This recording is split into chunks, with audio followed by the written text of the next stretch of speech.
ZANU-PF nezvinyadzi changova chinhu chimwe chete, ende ZANU-PF inoramba ichinyepa, ende vanhu vayo vanoitsigira tinotoona kuti vakazungaira marombe, vanonyeperwa zvinhu zvinenge zviri paground. Tiri kuona vanhu vazhinji vaenda kuindependence, ichatanga vakamira, ichipera vakamira, nekuti macheya acho avaiti takagadzira zvidhina zvacho zvangogumuka nekunaiwa nemvura.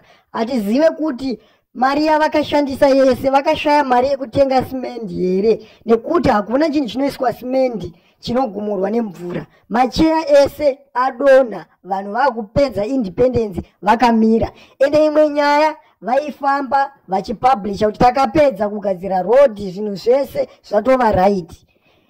Munzira dzacho dzavari kuti takagadzira, mota dziri kunyura, hadzisi kukwanisa kusvitsa vanhu vari kuburutsirwa murodhi vozofamba netsoka. Ende dzimwe dzacho tiri kuona dziri kutodhonzwa, nyangwe zvimota zvechicken inn yacho iri kufanira kunopiwa vanhu vaenda kuindependence zvatonyurira murodhi, zviri kuda kutodhonzwawo kuti zvisvike nechicken inn. Ndopaunoona kuti vatsigiri veZANU-PF vanhu vakafa pfungwa, vakaora pfungwa, havafunge, nekuti haungaendeserwe kuindependence kunopiwa chicken inn. Chicken inn inoita mari, ende chicken inn ukasvika kumba uchaidya zvemadhezi mangani. Havadzidza kuti vanofanira kupa pressure bato ravo reZANU-PF rovapa mabasa vokwanisa kutsvaga mari yekutenga chicken inn vega, nekuti chicken inn vatsigiri veZANU-PF vanotoita yekuonera pamusangano. Kana pasina musangano weZANU-PF chicken inn hava afford kuitenga, nekuti vanhu vacho vazhinji havaende kumabasa. Ende zvachakanakira muZimbabwe, aidha munhu anosapota ZANU-PF kana asingasapoti, tese tinofane nhamo ende tese tinosafa. Asi vanhu vasingatsigire ZANU-PF vazhinji vacho vatojaira system, nekuti vanhu vagara vanoziva kutsvaga mari, vanhu vanohasela, havamirire zvekupiwa semarombe eZANU-PF, nekuti marombe eZANU-PF vanoisa trust kuna president vavo, nekuti vanovabhilivha zvisingaite. Asi kwekupedzisira kwenyaya president vavo havana chavanoita, vanongosiya zvakadaro. Chavanogona kutaura simba ravo rakawandira pamuromo sepinjisi.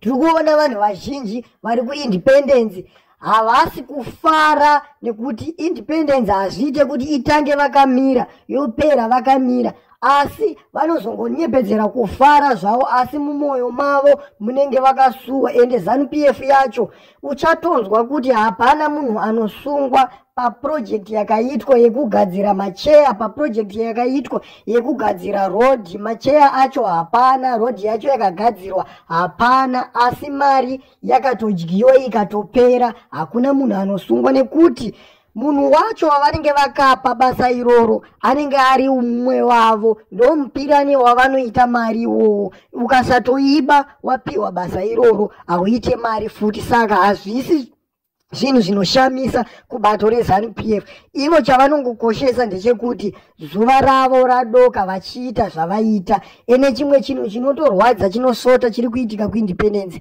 vanhu vakawanda zvikuru vaenda vakapfeka regalia dzeZANU-PF dzine zifesi raEmerson Mnangagwa. Asi chetinoziva chinhu chinonzi independence haisi ZANU-PF. Independence ndeye mwana wese weZimbabwe, zvisinei nekuti unobva kumba kwani, uri mwana wani, ende unosapota bato ripi. Ndo independence yetinoziva kuti independence haiendwe neregalia. Ende ukatarisa maindependence aiitwa kumashure kuna vaMugabe, vaiitira independence pane zvinhu zvakarongeka, zvinhu zvisinganetse. Ndosaka vainyanyoitira independence munhandare yeNational Sports Stadium, nekuti vaiziva kuti zvinozonetsa mangwana. Ende independence dzavo dzavaiita hataimboona vanhu vaipfeka maregalia, vanhu vaienda nehembe dzavo. Ende zvemachicken inn tatotanga kuzvionera pana vaMnangagwa, ndo vakatointrodusa zvemachicken inn. Pavakangopinda pachigaro ndo pakatanga nyaya yekuba mari dzakawandisa, vachilonja zvinhu zvisina maturo, vachishandisa mari yenyika. ameno kuti muri kupaona sei Zimbabwe yadzokera kunodhakwa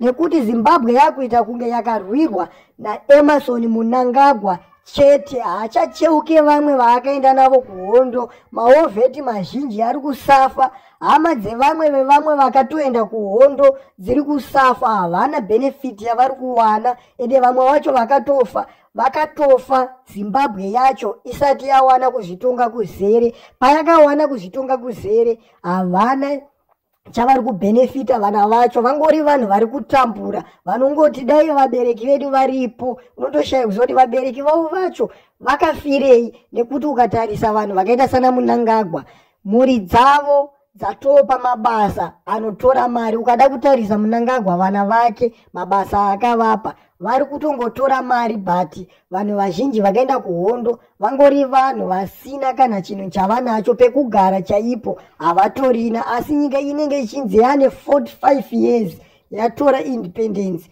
Unoshaya kuziva kuti pa 45 years hurumende yacho yeZANU-PF chii chayakaita chinobatika chekuti inoyemurwawo nevanhu? Ingori hurumende inoshorwa zuva nezuva, hurumende yekuti iyo yacho nyangwe ikaoneswa nevanhu inobata vanhu ichisunga ichivharira muturongo. Ukatarisa ivo vanhu vakaita sana Mnangagwa vacho pavaitova pasi pehurumende yehudzvanyiriri yevarungu vaitopiwa nguva yekudzidza vari mutirongo. Asi ukatarisa zvakaitika kumashuroko, Blessing Mhlanga chaive aifana kunyora bvunzo dzake ari mukati, asi vakamurambidza kuti anyore. Asi unozoona nhasi vanhu vachiti tiri kupemberera independence. Independence yani?